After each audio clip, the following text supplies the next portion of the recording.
நேர்களுக்கு வணக்கம். தமிழ் ஜனம் டிஜிட்டல் எக்ஸ்க்ளூசிவ் நிகழ்ச்சிக்கு உங்களை வரவேற்கிறோம். அமெரிக்க போர்க்கப்பல்கள் ஈரான் பக்கம், கல்ஃப் பக்கம் போய் நின்னதுக்கு பிறகு இப்போ அங்கே சூழ்நிலை எப்படி இருக்குது?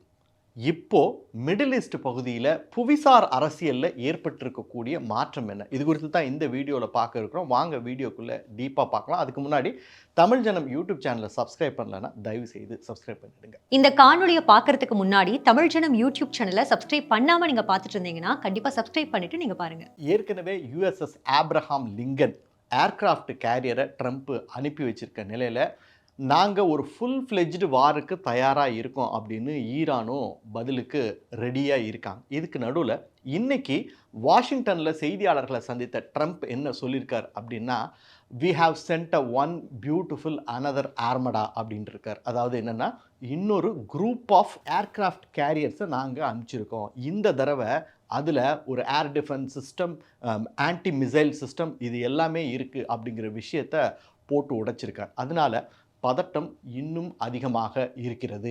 இதுக்கு நடுவில் டெஹ்ரானுடைய பதில் என்ன இருக்குது, டெஹ்ரானில் என்ன நடக்குதுங்கிறதையும் நம்ம பார்க்க வேண்டியது அவசியமாக இருக்குது. இன்றைக்கி ஈரானுடைய தலைநகர் டெஹ்ரானில் இருக்கக்கூடிய நியூக்ளியர் ஃபெசிலிட்டி சென்டருக்கு பக்கத்தில் ஒரு சின்ன எக்ஸ்ப்ளோஷன் நடந்திருக்கு. இதனால் ட்ரம்ப் தன்னோட தாக்குதலை தொடங்கிட்டாரா அப்படின்னு வெஸ்ட் மீடியாலாம் செய்திகளை ஒளிபரப்ப ஆரம்பிச்சிட்டான்.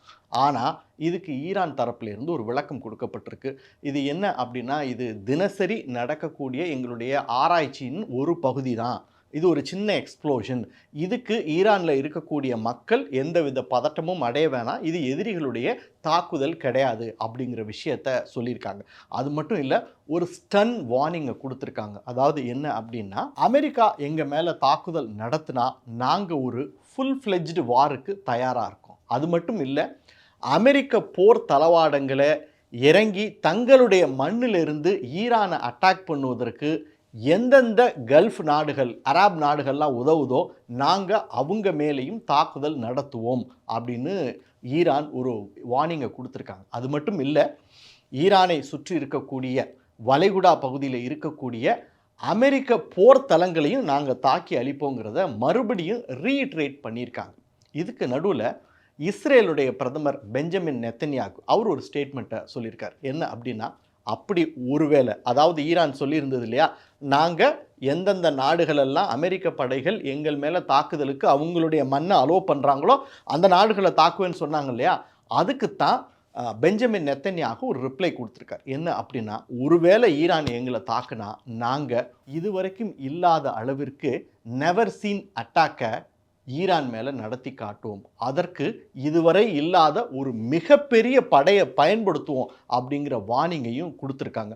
அது மட்டும் இல்லை, ஈரான் எங்கள் மேலே தாக்குனா நாங்கள் அமெரிக்காவினுடைய உத்தரவுக்காக காத்துக்கிட்டு இருக்க மாட்டோம், நாங்கள் ஈரான் மேலே ஒரு இண்டிபெண்ட் அட்டாக்கை நடத்துவோம் அப்படிங்கிற வார்னிங்கை நெத்தன்யாகு கொடுத்துருக்கார்.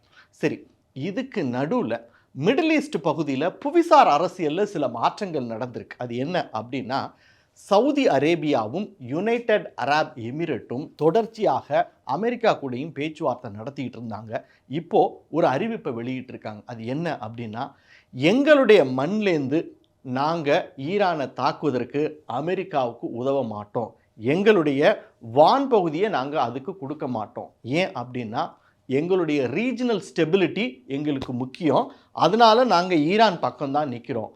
கடந்த காலங்களில் தொடர்ச்சியாக மிடில் ஈஸ்ட் பல போர்களை சந்திச்சிருக்கு. இதனால் ஒரு மிகப்பெரிய ரீஜனல் இன்ஸ்டெபிலிட்டி ஏற்பட்டிருக்கு. இது மீண்டும் ஏற்படுவதில் எங்களுக்கு உடன்பாடு இல்லை, அதனால் நாங்கள் ஈரான் பக்கம் நிற்கிறோம் அப்படின்னு சொல்லி ஒரு ஓப்பன் ஸ்டேட்மெண்ட்டை வெளியிட்டிருக்காங்க. இது புவிசார் அரசியலில் ஏற்பட்டுள்ள மிகப்பெரிய மாற்றம் அப்படின்னு சொல்லலாம். ஏன், என்ன காரணம் அப்படின்னா, ஒரு காலத்தில் சவுதியும் யுனைடெட் அரப் எமிரேட்டும் எதிரிகளாக இருந்தவங்க இப்போ கொஞ்சம் கொஞ்சமாக நண்பர்களாக மாறிக்கிட்டு வந்தாலும் இந்த ஈரான் விவகாரத்தில் ஒரே நேர்கோட்டில் நின்று நாங்கள் ஈரானுக்கு சப்போர்ட் பண்ணுறோம் அப்படின்னு சொன்னனால ட்ரம்ப்புக்கு கொஞ்சம் குடைச்சல் ஏற்பட்டிருக்கு. இதுக்கு நடுவில் ஒரு விஷயத்தை ஈரான் ரொம்ப அழுத்தமாக சொல்லியிருக்காங்க. அவங்க சொன்ன இந்த விஷயம் என்ன அப்படின்னா, எந்தெந்த நாடுகள்லாம் அமெரிக்க படைகள் இறங்கி தங்கள் மேலே தாக்குதல் நடத்துவதற்கு உதவுதோ அவங்களுக்கு கொடுத்த ஒரு மெசேஜாக கூட சொல்லலாம். என்ன அப்படின்னு சொன்னால், மிடில் ஈஸ்டில் ஒரு இன்ஸ்டெபிலிட்டியை ஏற்படுத்தணும் அப்படிங்கிறதுக்காக